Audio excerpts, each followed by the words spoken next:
Welcome, Shadow Seekers, to American Shadows, Crimes and Chronicles. Today, we're unearthing a tale that'll haunt your thoughts long after it ends. Whether you're glued to the screen or just listening in, you're in for a wild ride through history's darkest corners. If you're new, hit subscribe to join our mission of exposing America's hidden truths.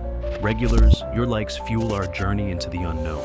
Now, let's peel back the layers of time and reveal the secrets beneath. Ready? Let's begin.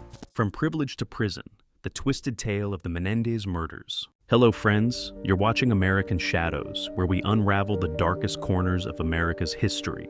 Today we're diving into a crime that shocked the nation and continues to fascinate us to this day. The 1989 murders of Jose and Mary Kitty Menendez by their sons, Lyle and Erik Menendez. This case is not just about the brutal killing of two parents by their children. It's a story of wealth, privilege, abuse, and the ultimate collapse of the American dream. Before the fateful night of August 20th, 1989, the Menendez family seemed to embody success. Jose, a Cuban immigrant, had risen to become a successful entertainment executive. Kitty, a former beauty queen, was a loving mother and socialite. Their sons, Lyle and Erik, were handsome, talented young men with promising futures.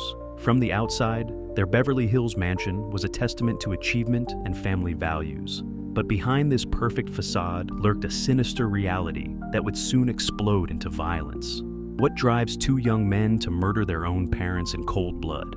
How does a family's facade of perfection crumble to reveal a nightmare of abuse and desperation? And why, decades later, does the case of the Menendez brothers continue to divide public opinion? Before we unravel this tragic tale of wealth, power, and family secrets, I want to extend my heartfelt thanks to all of you who support our work. Your engagement fuels our passion for bringing these shadowy corners of history to light.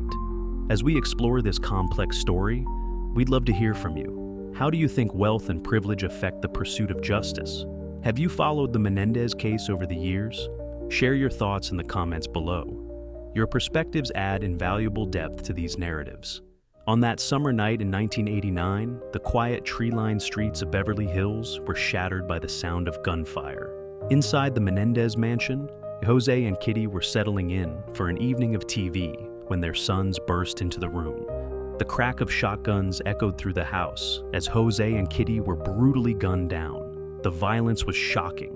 Jose was shot point blank in the back of the head, while Kitty, in a desperate attempt to escape, was shot multiple times in the face and body. The 911 call came in at 11:47 p.m. "Someone killed my parents," Lyle Menendez sobbed into the phone. When police arrived, they found a scene of carnage that would haunt them for years to come. The initial investigation pointed to a mob hit, but the truth would prove far more disturbing. In the weeks following the murders, the brothers' behavior raised suspicions. Despite their apparent grief, they embarked on lavish spending sprees, buying luxury cars, designer clothes, and even a restaurant. As one investigator later remarked, it was as if they had won the lottery instead of losing their parents. The breakthrough came when Erik, overwhelmed by guilt, confessed to his psychologist, Dr. Jerome Oziel.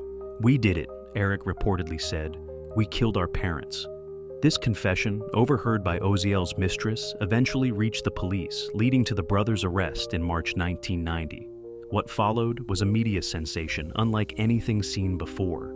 The trial, broadcast gavel to gavel on court TV, became a national obsession.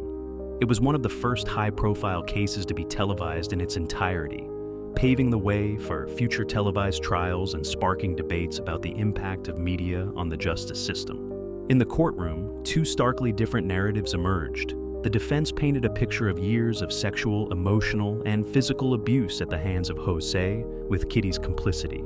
Leslie Abramson, the brothers' fiery defense attorney, argued passionately, "These boys killed out of fear, not greed. They were victims long before they became killers." The prosecution, led by Pamela Bozanich, countered with a tale of cold-blooded murder motivated by greed. "They didn't kill their parents because they feared for their lives," Bozanich told the jury. "They killed their parents because they wanted to inherit their money and live like a couple of Beverly Hills princes." The brothers gave tearful, emotional testimony about the alleged abuse, dividing public opinion. Some saw them as victims of horrific abuse, while others viewed them as manipulative killers trying to escape justice. The first trial ended in a hung jury, a result that shocked many and highlighted the divisive nature of the case. In the retrial, however, the brothers were convicted of first-degree murder and sentenced to life in prison without parole. The Menendez case had far-reaching implications for American society. It sparked intense discussions about child abuse, family dynamics, and the dark side of wealth and privilege. The televised nature of the trial changed the landscape of media coverage of court cases, for better or worse. Moreover, the case became a cultural touchstone, referenced in countless TV shows, movies, and books. It held up a mirror to American society, forcing us to confront uncomfortable truths about family, justice, and the sometimes hollow nature of the American dream. In recent years, there has been renewed interest in the case. New documentaries and dramatizations have revisited the murders, some offering fresh perspectives on the abuse allegations. The brothers themselves, now in their 50s, continue to maintain their innocence of premeditated murder. Though they acknowledge killing their parents, the case continues to raise important questions about the influence of wealth and privilege in the justice system.